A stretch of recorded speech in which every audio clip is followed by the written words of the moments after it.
All right, guys, I have a chatty work with me today. I am going to work for 45 minutes and then I'll fill you in on some personal updates at the end, the last 15 minutes. So I'm setting a timer for 5, 4, 3, 2, 1, 45 minutes. I just climbed up the ladder. Let's go. So today's video is going to be a roller coaster for me, I feel like. I've got my main topic, which is basically something recently happened on Poshmark and it just brought me down. It brought my mood down and it made me feel like, is Poshmark dead for me completely? Am I on the path to like not seeing value in listing there anymore? This isn't going to be bashing Poshmark. This is just sharing something that happened that prompted me to feel a lot of emotions. I've been selling on Poshmark for 6.5 years. I feel I'm doing organizing, so I've got a pile right here, but I feel like I'm just going to steam because that'll be easier for me to talk and steam. So basically what happened 2 nights ago, and I did share this on my Instagram stories, I logged into Poshmark and I realized I had a 0 pending balance. And that has never happened in my 6.5 years on Poshmark. I have 1,000 items listed. My closet's shared a couple times a day. No, Poshmark isn't a priority for me, but I still do list every week. I haven't changed much this year that I was doing differently last year, but my sales have just taken a complete hit this year. And there's 2 main things that Poshmark is pushing right now, and that is promoted closets and live selling. And this is not going to be a video to knock live selling.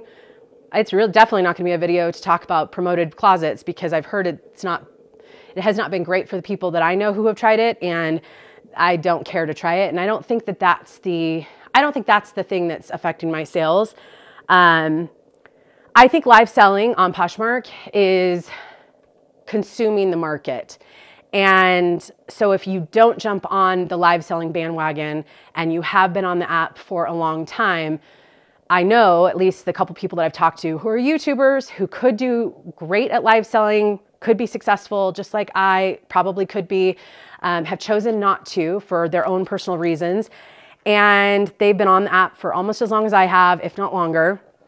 And they have just learned that, or recognize that it's not for them and they want to keep reselling the way they want. And the one thing I love about reselling and have always loved about reselling is you can be the reseller you want to be. You don't have to resell like I resell. I don't have to resell like you resell. And in my reselling journey, you could still find success the path that you decided to go down. And right now, Poshmark specifically, I feel like if you don't go down the path of live selling, your sales are going to be impacted. Now, I've had some people say they've had some great sales. And I mean, I have fun, ironically, so I had the 0 pending balance. And for those of you who might not understand why that's significant, it means that I did not have a sale on Poshmark. I think it was 8 days.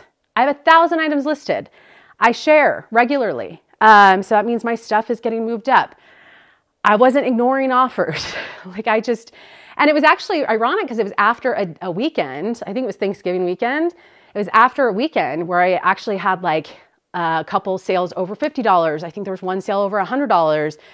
And then there were like a couple sales at like $40-ish. So it was like a decent weekend for me. It wasn't like a high number of sales, but all the sales were kind of higher dollar or a little above average for me. And so I was thrilled with that. I was like, oh, maybe Poshmark's picking up after a terrible sales year. And I went back and I was looking at my numbers. This was last night because I knew I was going to talk about this. And I'm like, man, I don't know. It's not that I'm really listing. I'm not listing any less than last year. I'm not listing any less than 2020 because 2020 I listed significantly less because a lot of us, our business kind of shifted with thrift stores closed and all that kind of stuff. And kind of not knowing what's going on in the world. So last year I was full on with, not full on, but like somewhat with real estate, putting time into that. Anyways, long story short, having a 0 pending balance for me signifies that this is not just a one-off year. I feel like it's just going to keep going down for me. I hope it's not the same for you. And feel free to leave me a comment down below on if your Poshmark sales, not related to live sales, are doing well or not well, if you've been on the app for, you know, at least a couple years. But so yeah, so I don't know, it just made me feel emotional because while I haven't been always this most positive about Poshmark, I do feel like I've been on a journey with them. And I do feel like I loved it right from the get-go. And then I got really burnt out on manually sharing and manually sending out all these offers and manually doing all of this stuff. And I'm like, they can automate this stuff. Why are they torturing us? And then I went into like a couple years of just hating Poshmark. I'm sure you've seen some of those videos if you've been around of mine, where I'm just like, why are they doing this? Like, why can't they simplify some of this? They can. I know they can, and they're choosing not to because they want you on the app to waste time on the app, but that's wasting our life. And so then I had a couple years of really hating Poshmark, and then they started making some positive changes. I can't remember which ones started happening, but I was like, oh, thank goodness. They're like listening to us. They're starting to make some positive changes. And I started getting like a little hopeful again. And then this year, I'm like, if I don't jump on this live selling bandwagon, is this ever going to go away? Can I just remove it from my feed? I don't want to see who's live selling. I've never watched a live sale on Poshmark or whatnot. And again, I don't judge people. If you're killing it or you love to shop that way, that's great. My personal reasons is I was trying to minimize my reselling. But a couple years ago when I started getting burnt out, I got my real estate license. I wanted a way to pull back on reselling and still be able to do it and love it. And that's where I'm at today. And live selling, I just felt like that was going to drag me down a path that was going to burn me out again. And that is a personal choice. And I made that choice and I stick to that choice. And I'm so happy I didn't make that choice to get into live selling, but I feel like it's affecting my sales now as just normal listings. And it just makes me a little sad. So that's the main topic of this video. All right, guys, I am starving. I'm gonna have a late dinner tonight and also tell you about the sponsor of today's video, which is Factor. So tonight, I'm excited to eat this roasted garlic braised beef with mashed potatoes. And of course, there's some veggies on the side as well. I'm gonna take about 2 minutes to warm up this delicious meal in the microwave, which is basically all the time I have on a busy day like today. This bustling holiday season, you might be like me and you might be looking for nutritious, flavorful meals to fuel you on a jam-packed day as well. Factor, which is America's #1 ready-to-eat meal delivery service, can help you eat well for breakfast, lunch, and dinner with chef-prepared, dietitian-approved, ready-to-eat meals delivered straight to your door, which is awesome. Not only do I love the fresh, never-frozen meals that are available, but I also love their add-ons like their breakfast options and their juices. This week, I'm trying out their smoothie add-ons, and I already know I'm going to be ordering the mango smoothie again. Factor also offers Gourmet Plus meals as part of your weekly options, and I got one this week, which means you can get a little gourmet with your meal plan whenever you're craving something special. Factor is awesome for my busy days with reselling and real estate, but it's also great just to have some nutritious options in my fridge this season to balance out all the holiday parties and all the treats I'm enjoying. When you are ready to try these awesome meals, you can head to factor75.com or click the link below and use code COMMONTAGS50 to get 50% off your first Factor box. Again, you can go to factor75.com or click the link below and use COMMONTAGS50 to get 50% off your first Factor box. Factor is now owned by HelloFresh, just like Green Chef is, and with a wider array of meal plans to choose from, I love switching between the brands, and now you can enjoy both brands at a discount with me. Big thank you to Factor for sponsoring today's video. Back to the chatty work with me. All right, so back to the topic. So please feel free to leave a comment down below if you know, you want to share your situation with Poshmark right now. I think the main thing I loved about reselling all of these years is that you can build the reselling business that works for you. It might be trial and error. You might make mistakes along the way, which actually the second part of this chatty work with me will be me talking about some reseller regrets or mistakes that I made and just kind of quickly touch on those 5. But you could still design the reselling business that, you know, made you happy and worked with your life circumstances. And I feel like right now, Poshmark specifically, it just feels different, and it's felt different this whole year. And I am interested, and I haven't done any deep dives. I don't have the time. It's more, again, I'm just kind of emotional just because getting a zero pending balance, I just never thought it would happen. And it just signifies this like ending this terrible year with just a reflection of, wow, this has just been a bummer year on Poshmark for me. And while I'm happy if people love live selling and love buying on lives, and I've heard resellers getting great deals and being able to buy stuff from resellers and then go flip it. Hopefully people selling in those situations are still making a little money. I'm all for people figuring out what makes them happy as a reseller. And if live does that, that's great. But for those of us that don't want to do it, it feels like we don't really have a choice other than we're going to give up some of our profits and our sales to accommodate this new way of selling.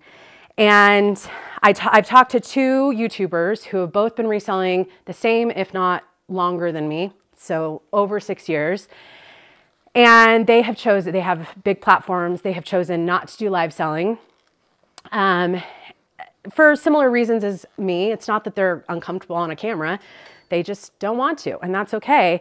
And their sales are also down on Poshmark. Now, they both sell on multiple platforms and all that kind of stuff. And I do think you do need to adapt as a reseller because life happens. Things change. You can't just get stuck on, oh, it used to be so good. And, you know, and I'm fine with things changing. I'm happy that I don't rely on reselling money as much, but it still is part of my self-employed income. I still want the time and effort that I spend, and that's where it is for me. The time and effort that I spend, I want it to be worthwhile. I don't want to waste my time. And I feel like with Poshmark, I don't think I'm there yet. I don't think the day is here yet where I'm like, I still do have some sales. But I feel like if things continue to go down next year, the time that it takes for me to cross-list onto Poshmark and just maintain that platform, if it continues to go down, I don't know if it will stay worth it for me unless I were to jump on the live selling bandwagon, or unless Poshmark's made some changes where they could have people opt out of the live selling. They're not going to do that. I don't think they will.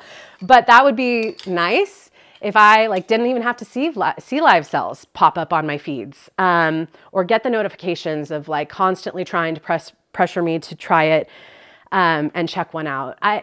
And I don't think they're going to do that. But if they did, maybe then people could opt out of it and not have that addictive thing right in front of them. I don't know. But Poshmark has come a long way for me. I always just kind of suspected it's the first platform I was selling on. It's going to be the last platform I sold on. And there were definitely days where I was like, maybe not, just, with frustration. But, right now it's more of just a sadness that I feel like I'm more and more distant every day from Poshmark. And it's not that I want to be part of the community where I'm, going to Posh Fest and doing, posh stuff. It's just, I do just want to work hard, list some decent stuff there, have some sales to pay for that time, and to continue on a platform that got me into reselling. And right now it's just feeling like I'm feeling defeated on that app. So I thought I would share. And the reason is just to share that if you have less listings than me and you've had a number of days without sales on Poshmark and you're feeling defeated too, it's not just you. And I feel like it's important sometimes to just feel and know that you're not alone. And some people out there are depending on Poshmark for income, as the only income. And it's tough out there. So if you haven't tried live selling, and if you are, wanting to increase your Posh sales without joining another platform, without getting another side hustle like I did, maybe give it a try and see if that maybe helps. Maybe ask some people who have been doing it for a while before jumping all in. But for me personally, I'm happy with my distance that I've created to keep me healthy and happy on Poshmark and eBay and just reselling in general. And I don't want to go backwards. And so I'm going to continue on my little path of going to some thrift stores and finding some good stuff and listing it the same way. And it's not that I'm opposed to change, because I think change is inevitable. And I've changed a lot over the years, but I don't want to be forced into this change. And that's okay. That's my personal choice. And so anyways, that's the first topic. I don't know. Is it weird that I'm like bummed? Especially after all the, like, I'm sure I've done so many videos where I'm like, I hate Poshmark. Is it weird that I'm like not emotional, like crying or anything? I'm not, but like emotional, just sad about it. I don't know. I'm weird. It's fine. All right. So I have some other topics of reselling regrets that was originally going to be this video, but then when that happened a couple nights ago and I saw that 0 pending balance, it's been weighing on me. And I was like, I feel like I should address this because I feel like I'm not alone. Maybe it'll help someone if I share that I experienced that first. I remember hearing people early on saying like, oh, they didn't want to have a 0 sale day. And I'm like, oh, I'm way past that. Now I'm on Poshmark with like a 8-day 0 sales. Like, that's wild to me. Keep in mind, it means that like when someone bought their last item and I didn't ship it for a couple days, and then it took a few days to get to them, and then they had to accept the orders, which usually can take 2 to 3 days. That's how long it took for everyone that I shipped out stuff before another sale came through. And it's rough out there. So hope everyone's hanging in there. All right. So why haven't I listed this one? Reselling regrets. So this was going to be the original topic of this, and I asked Instagram if they had any good ones. And I feel like everyone kind of has their own reselling regrets, but I'm going to share my 5 reselling regrets after reselling for 6.5 years. And I think that one of the best things about reselling for me has been sometimes you just have to do the trial and error. Sometimes you have to make the mistakes and have the regrets to learn the lesson. And that's just kind of life in general.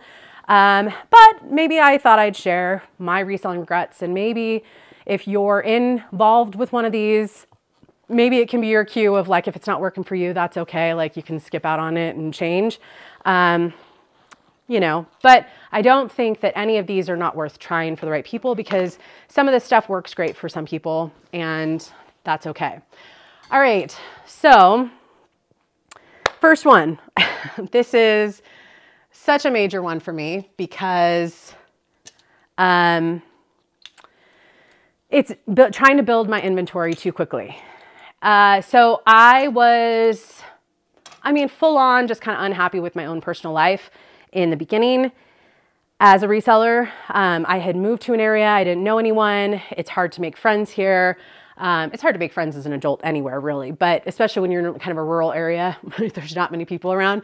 And there's not a lot of people kind of like me where moved here from a big city and I don't have kids. I wasn't, I'm not married. And so to meet people kind of like-minded, similar interests, it was harder. And so I can't remember, I just decided to list a couple things out of my closet.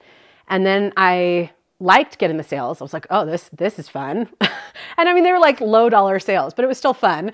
And that's when I found, I think I was Googling, like whatever, Poshmark tips on how to get more sales, and I discovered the whole community. Now at the time, there were very few people on YouTube that sold on Poshmark, and I found a couple that I really liked. Neither of them are on YouTube anymore. And I watched a lot of their stuff, but I also watched some people that like had terrible advice, but I didn't have anything else to watch because there wasn't a huge selection. So yeah, but, one of the things I realized very early on was like, oh, there's people doing this full time. I don't know what in my head prompted me to think that I would be successful as a reseller long-term full-time, because it's not my personality.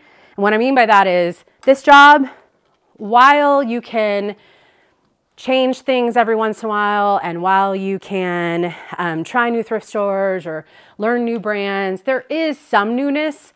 For the most part, the job can be very monotonous, very repetitive.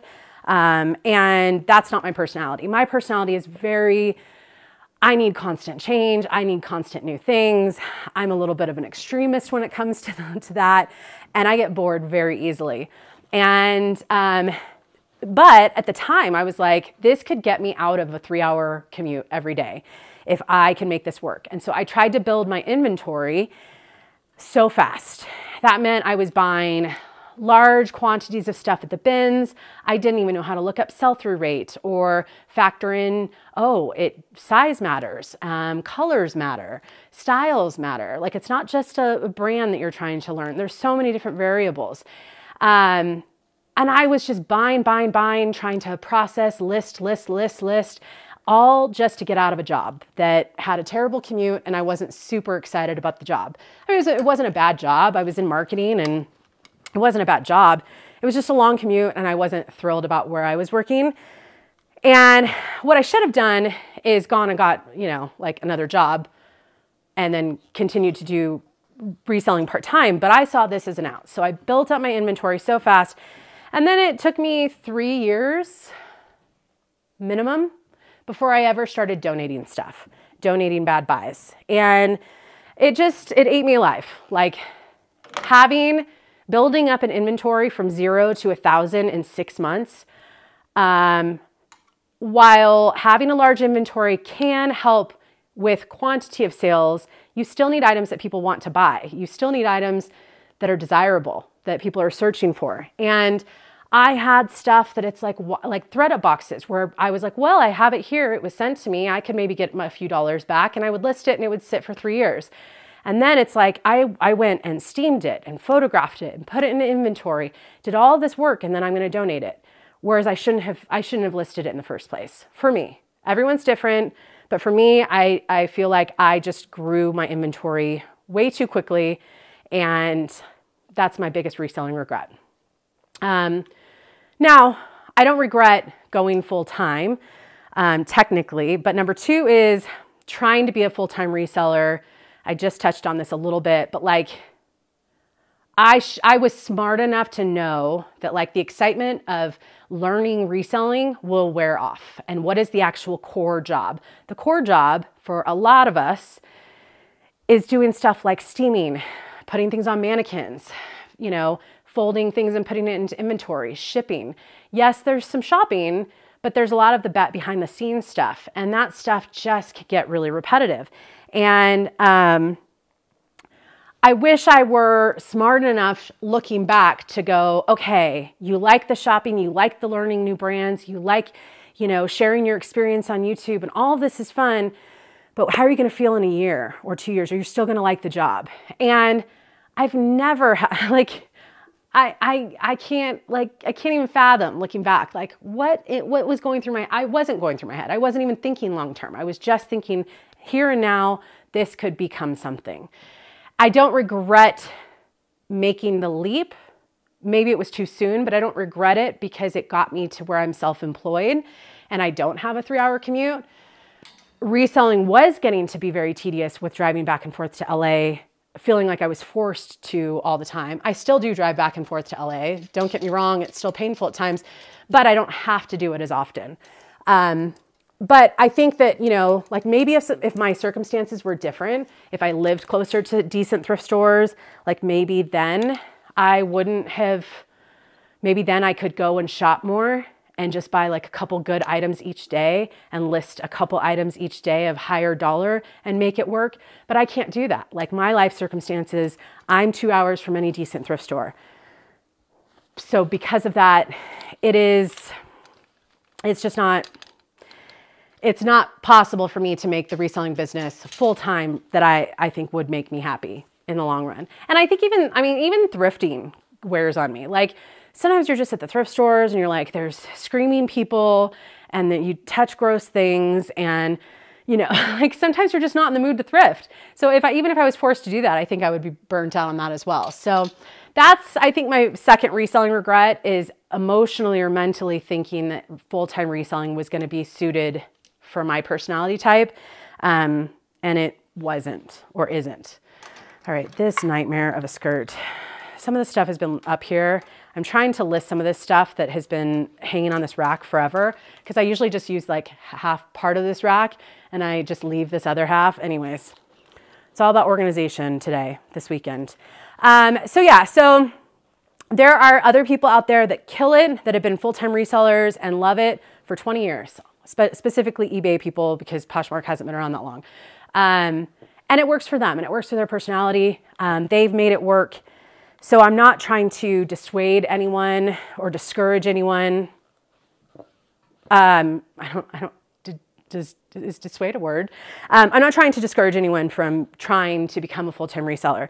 But if you have a personality type like me, where you get bored easily, the newness of reselling will wear off. It will wear off strong, and you will be like, what am I doing with all this junk in my house? And I do think it's, you know, one of the reasons why I think a lot of people bail, stop reselling. I've had plenty of people reach out to me like, oh, I'm going to stop reselling and I'm trying to find someone to buy my inventory. I've never bought anyone's inventory. I'm not interested. But there are people out there that do, so I'm sure you could find someone. But I think those people, a lot of them, they like the shopping part. The steaming and the photos and the shipping and all of that starts getting old real quick.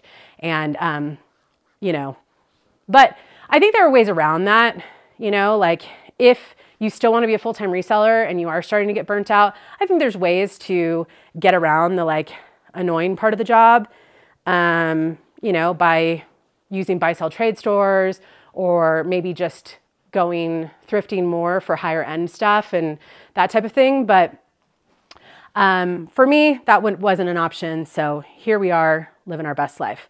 All right. So number 3, believing in resellers who are trying to teach people to resell. So I made this mistake early on.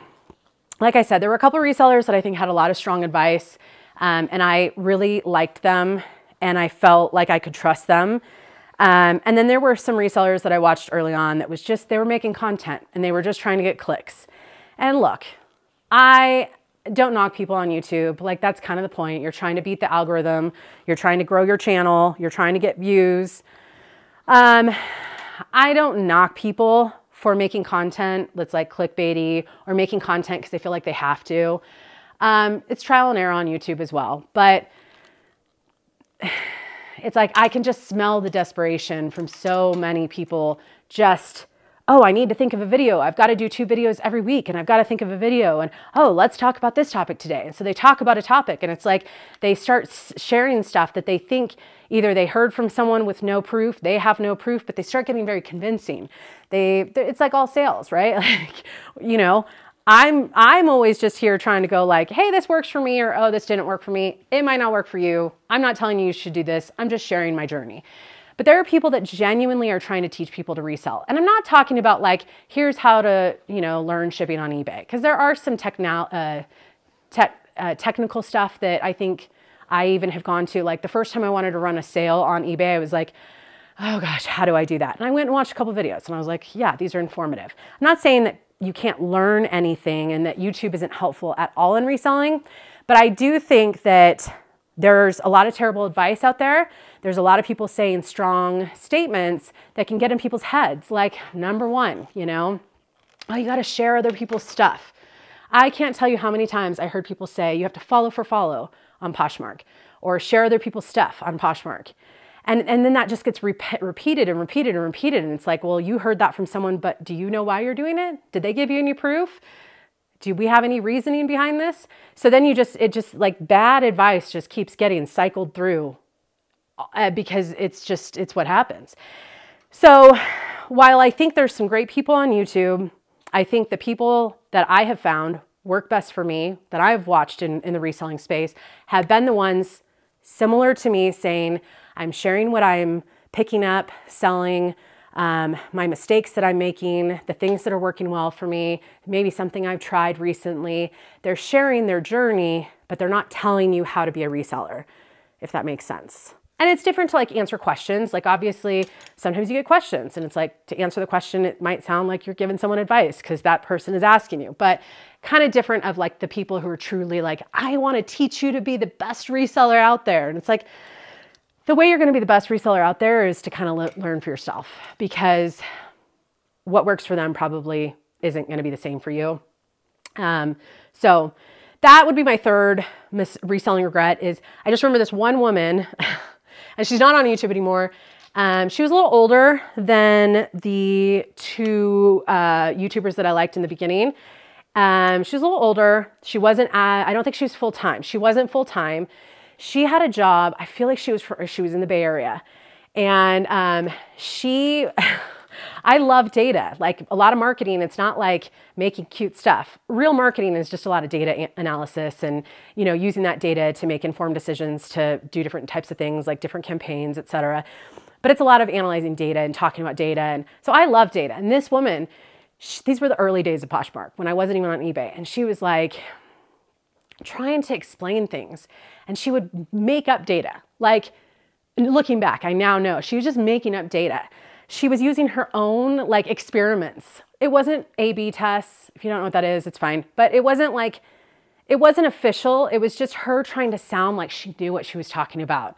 And she also had a career in something that was, but it was just so like, looking back, I'm like, I remember believing her when she was like, if I go to a Poshmark account and that Poshmark seller is not following the same amount of people that are following them, I don't trust them.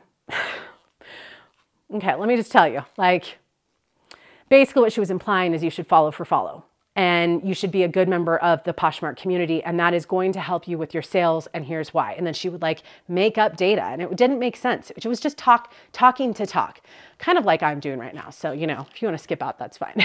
but she was just trying to seem helpful. So maybe like, I don't think she was intentionally trying to create harm. And I don't think these people typically are, but they create harm. They create harm by spreading misinformation and terrible suggestions and act like they know, I don't know, whatever. Anyways, for me, I remember I followed her and then I one day was like, I am not following this woman anymore. Or maybe she just fell off. I don't know. It was a reselling regret for me personally. So, all right, number 4. Paying for excess packaging supplies. Here's the deal. I'm not knocking anyone out there who likes pretty poly mailers or likes to wrap things very nicely to ship out. We are all resellers for different reasons. This could be the escape from a really difficult thing that you're dealing with and reselling could be the escape for you. And it's not the time efficiency. It's not the, like a lot of people seem to think that I am so efficient. I barely resell these days. Like I'm not up here with timers all the time. It's just this is content. It gives me an excuse to talk about something and it gives me some sort of like schedule for the video, but I'm not up here. I had my moments where I was trying to be more efficient, but that's not me right now. And you know, we're all reselling for different reasons. And if reselling to bring joy into someone else's life by sending them a pretty package, if that brings you joy from a tough life, please continue to package however you want. For me, it does not bring me joy when I was spending for years up until, what in the world happened here? Is that like a burn? I feel like that's a burn. Well, I guess I'm gonna have to disclose that. It's like, I don't think it's gonna pick up, so I don't really wanna show you because it's black and it's, oh no, you can kind of see it. It's almost like I don't know, it's a Lululemon dress. And I don't know what that is. It kind of, pardon me. Actually, this is from my own closet. I bought it used and then I wore it once and it just didn't fit how I like. And so, yeah, that's not like dust, whatever. I'll sell it as is. But anyways, so for me, I very early on got stuck on the concept of, I had a damaged package one time and it was just a hassle. It was a hassle to have damaged items and then deal with returning those items, deal with the company and try and explain like this was delivered to me. It damaged the item by being out in the rain. It was just, this whole process was really frustrating. And so I made the decision very early on that I was going to ship in clear plastic bags. I saw someone do it early on. I was like, that looks presentable. I could put a little thank you sticker. I could fold things very neatly. And I personally love the look. And I bought so many of those clear plastic bags and I was using them for everything. And if you use them, that is okay. Some people say they use them for inventory. I used to put my stuff in inventory, but then when you donate stuff and then you're throwing out those bags because the sticker residue doesn't work, I could go off on this. The sticker residue doesn't work if it's been sitting in a bin for 3 years. So you can't really reuse the bag, or it's like all mangled and it looks terrible. So then you're wasting those bags, like throwing them out. Long story not short, I spent a lot of money on plastic bags, on thank you stickers, which I still use a thank you sticker. That's the only thing I do, a piece of tissue or a thank you sticker. I still use clear bags, probably 1 out of every 20 sales. If the item is a little too big for tissue, or if it's a really valuable item, I might put it in just in case. So it's not that I completely eliminated the plastic, but I eliminated it for most. So, and I don't even think tissue and a thank you sticker is necessary. There are plenty of resellers out there that don't do any of that, and they get good feedback. And as a buyer, I personally still love the plastic look.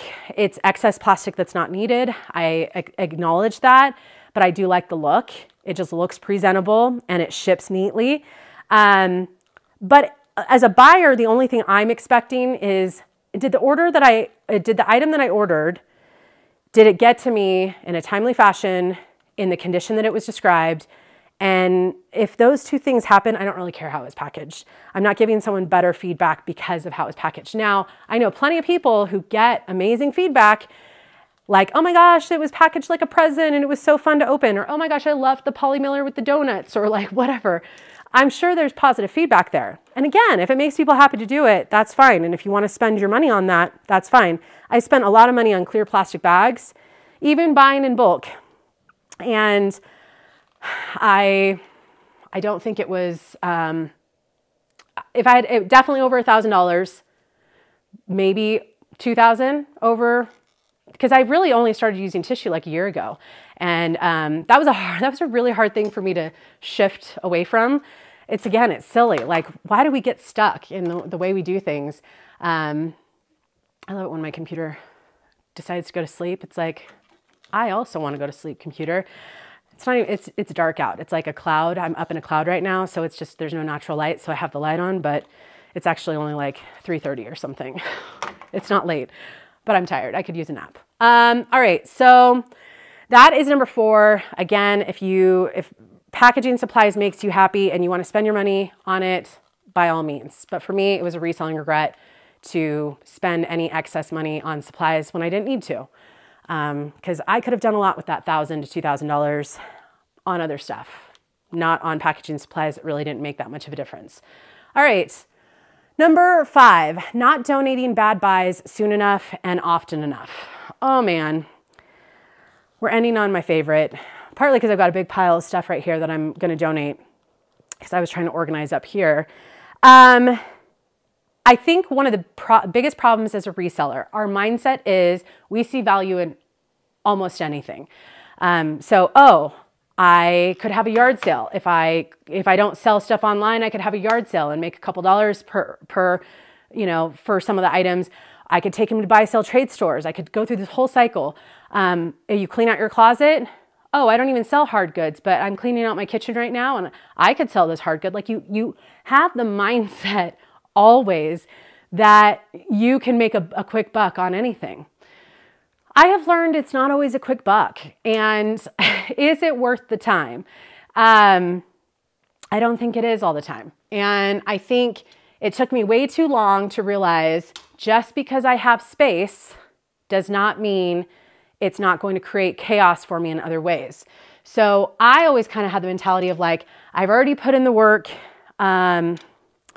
This one I think I've already put in the work to steam it, photograph it, put it in the inventory. It's sitting there. It's fine. I'm not going to touch it. And it'll sell one day. Yeah, sure. If you wait 20 years, everything will become vintage. And maybe there's a different market for it then. But holding on to something, like, I don't think everything is going to sell right away. And I'm okay with that. Some things do require a little bit more time. But if it's been sitting there and it's currently priced at $10 and I've had it for 3 years, I never should have listed it in the first place. But I also need to just accept that that time that I invested and the money, potential money I invested if I bought it, even if it was at the bins, even if it was just a couple dollars, I need to let it go for my own peace of mind. Now, some people thrive in chaos. I do not. I think it's been one of the hardest things about reselling for me is to have messes. Now, I am usually pretty good every once in a while to like go in and organize and get happy again. But then 4 months later, it's like, what is going on? You know, like I'm looking at a pile right there. I'm looking at a pile right there. Now I'm dealing with it up here, but it just grows. Like we just have stuff all the time. And that's not suited. I don't know where the stain was, but I feel like there's a stain somewhere.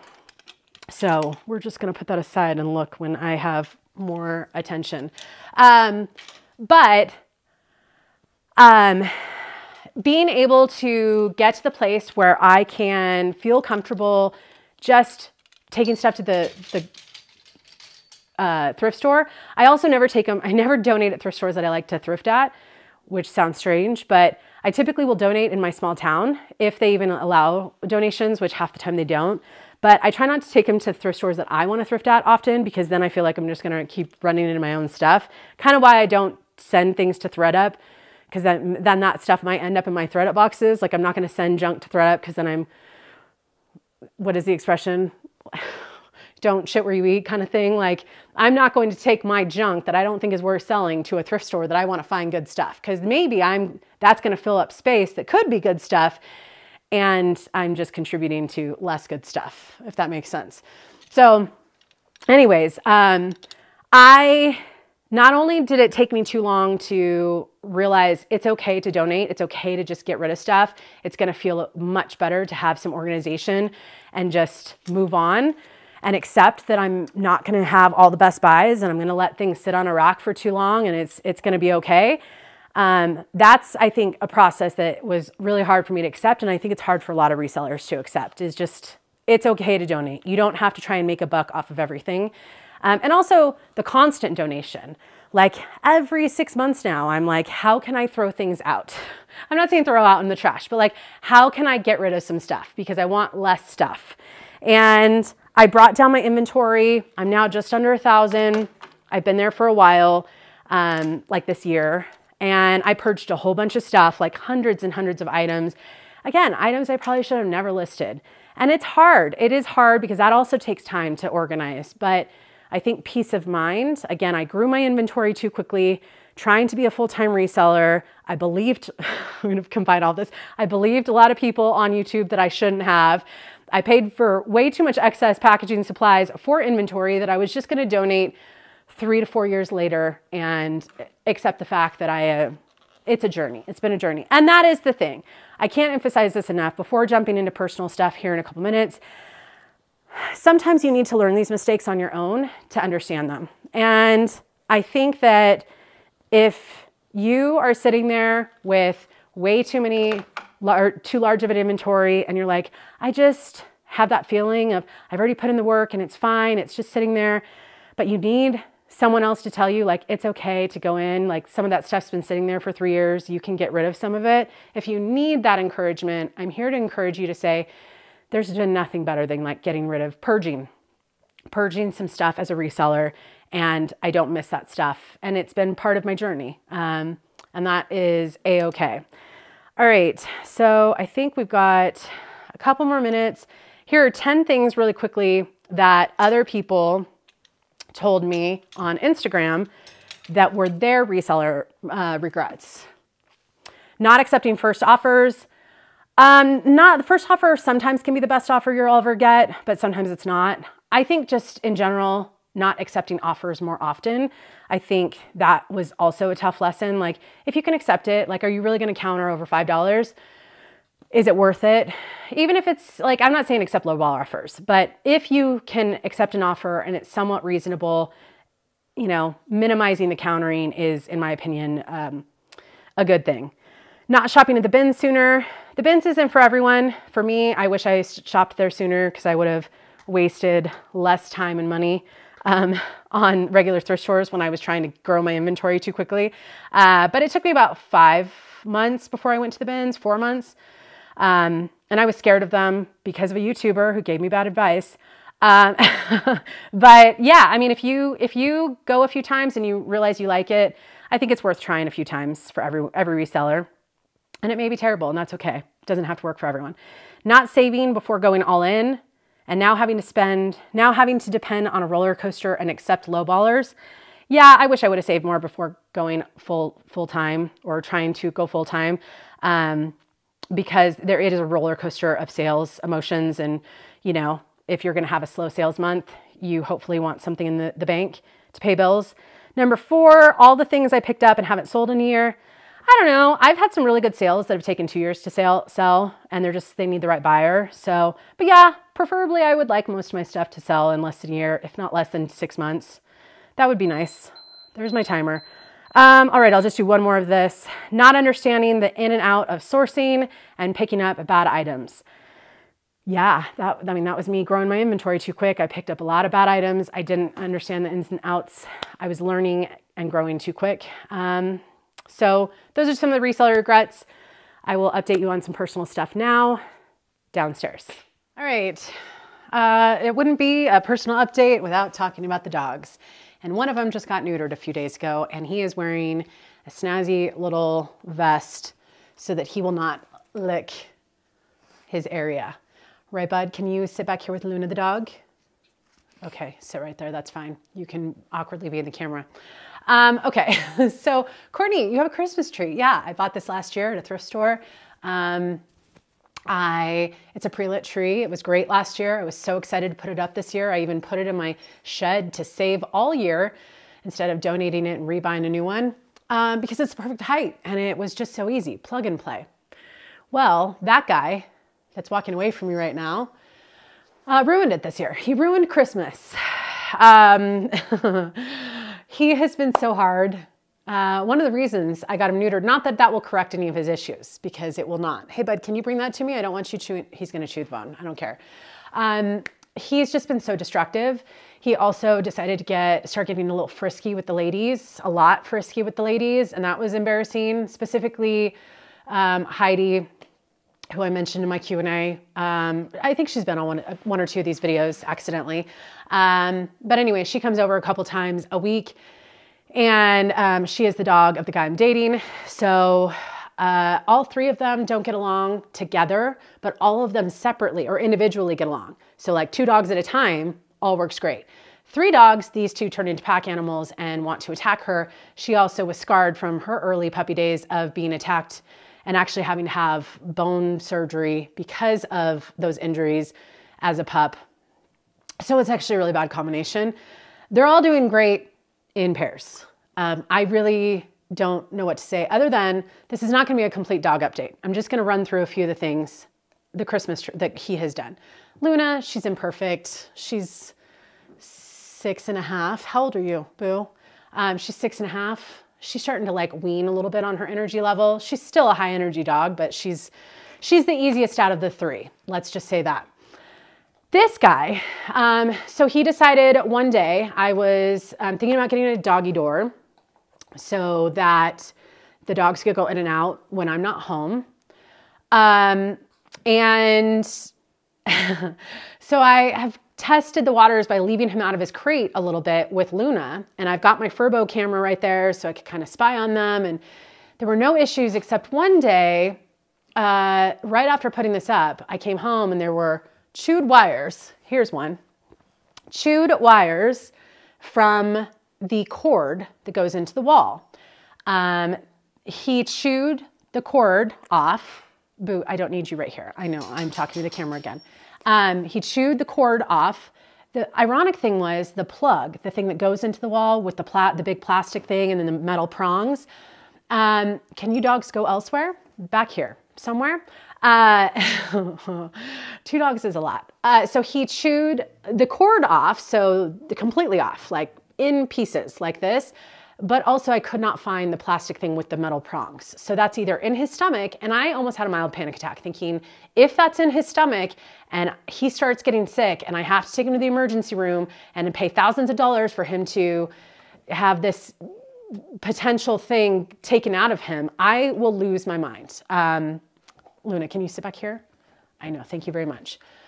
So I I don't have a working Christmas tree. Courtney, can you buy new lights to put on the tree? Yes, but this was supposed to be a plug and play tree. Just easy, hang a few ornaments, be happy, be cheerful this season. He ruined it. I'm not going to buy other lights and then put the effort of wrapping them when he probably will chew through that again anyways. So I might just get rid of the tree before Christmas. I might hang ornaments and just not have the lights, but the lights are the best part, especially in a really dark house because I don't have much lighting in here because I like the dark and I like a little mood lighting. So Christmas tree. He also ate some internet cables outside and I had to call my internet company and say my internet's out because my dog chewed through wires. He has a thing for wires. So they came out to do a service call. I didn't have internet for 4 days, which is fine. I have elsewhere that I can go and stay or use internet if I need it. But they charged me $100 for that service call. And but they got it back up and running. He got kicked out of daycare. He wasn't going very much. It was just to get him like some exposure to new things away from me, give me a little bit of a break. He got kicked out of daycare for attacking a dog. Like I said, he's been a little frisky with the ladies. One girl not ladies like humans, dog ladies.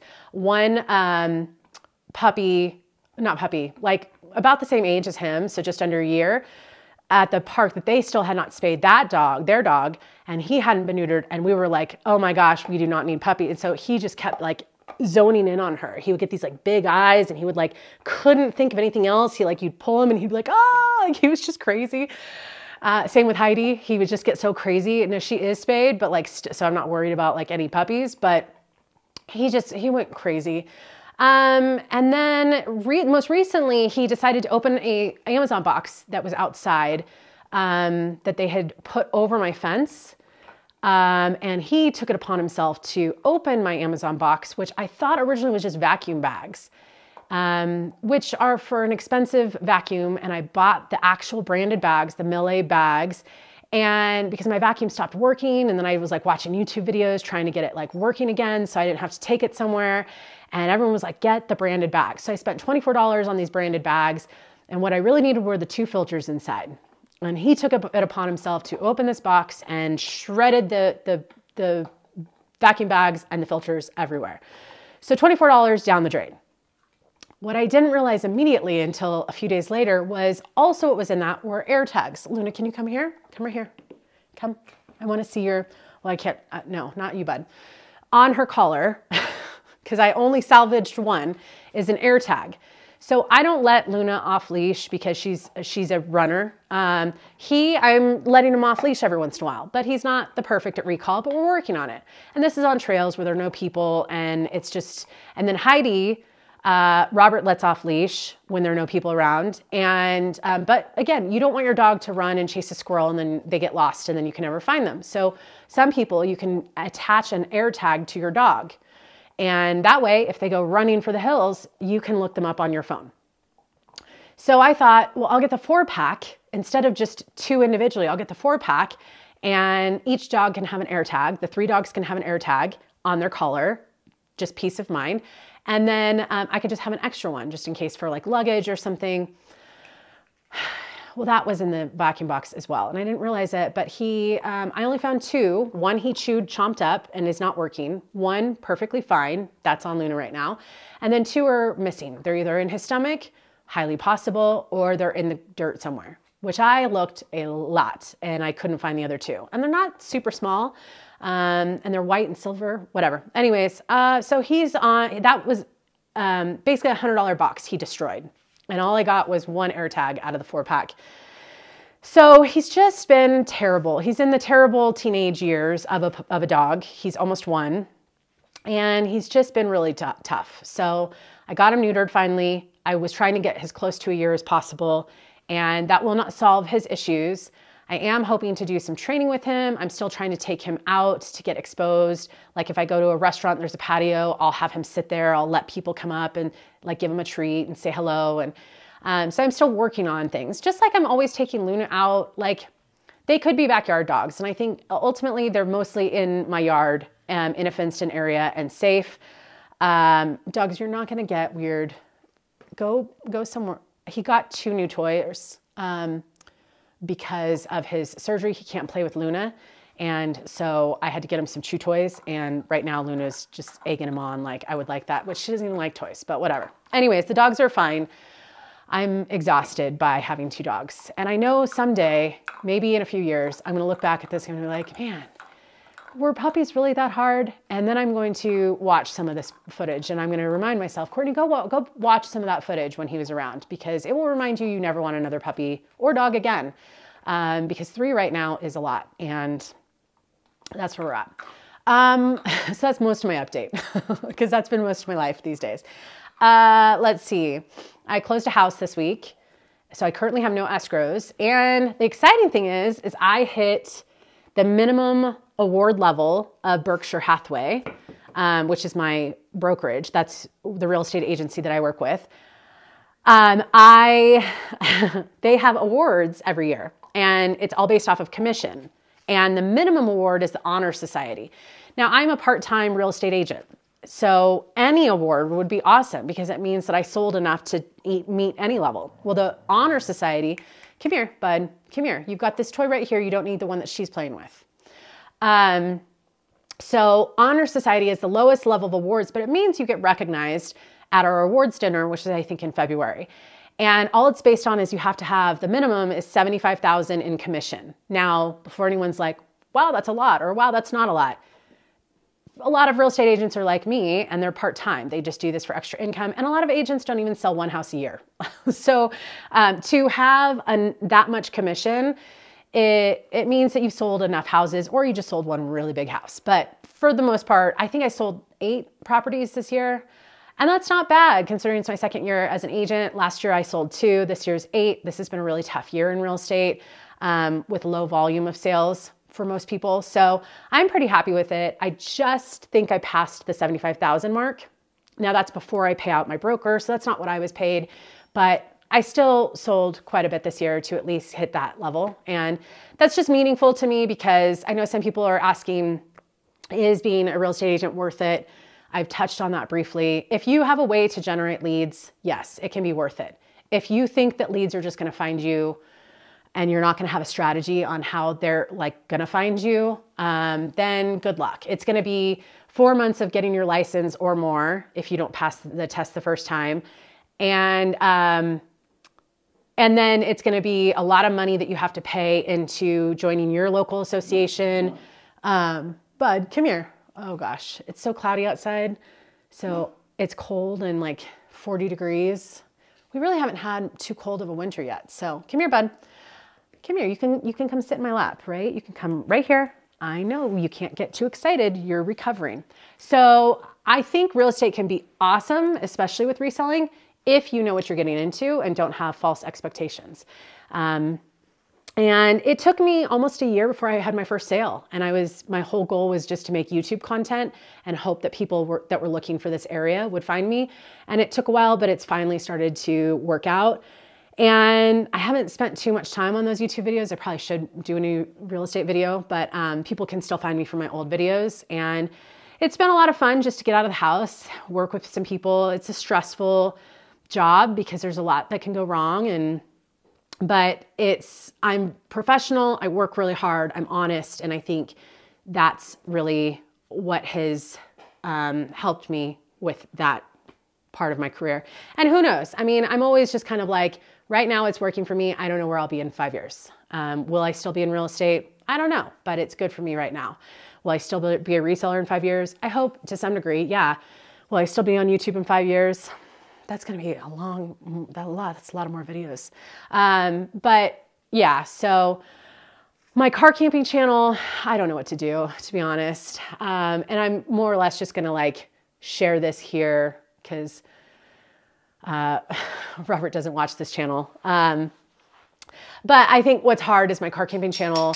It's car camping with me and Luna. And I could potentially start car camping with Soren and Luna and make that work, but I can't car camp with another human in the same way.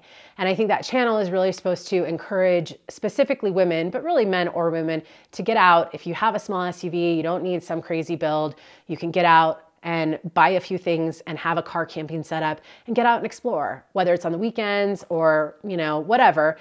and just show that it's not as daunting as some people may think that it is. And it's not for everyone, but there's a lot of people that just want an affordable way to go away for the weekend and, you know, go have some fun. And so the feedback that I've gotten on that channel when I turned it into a car camping channel, which this is always linked down below in the description. I know sometimes people ask, oh, what's your car camping channel? I think it's linked in every video.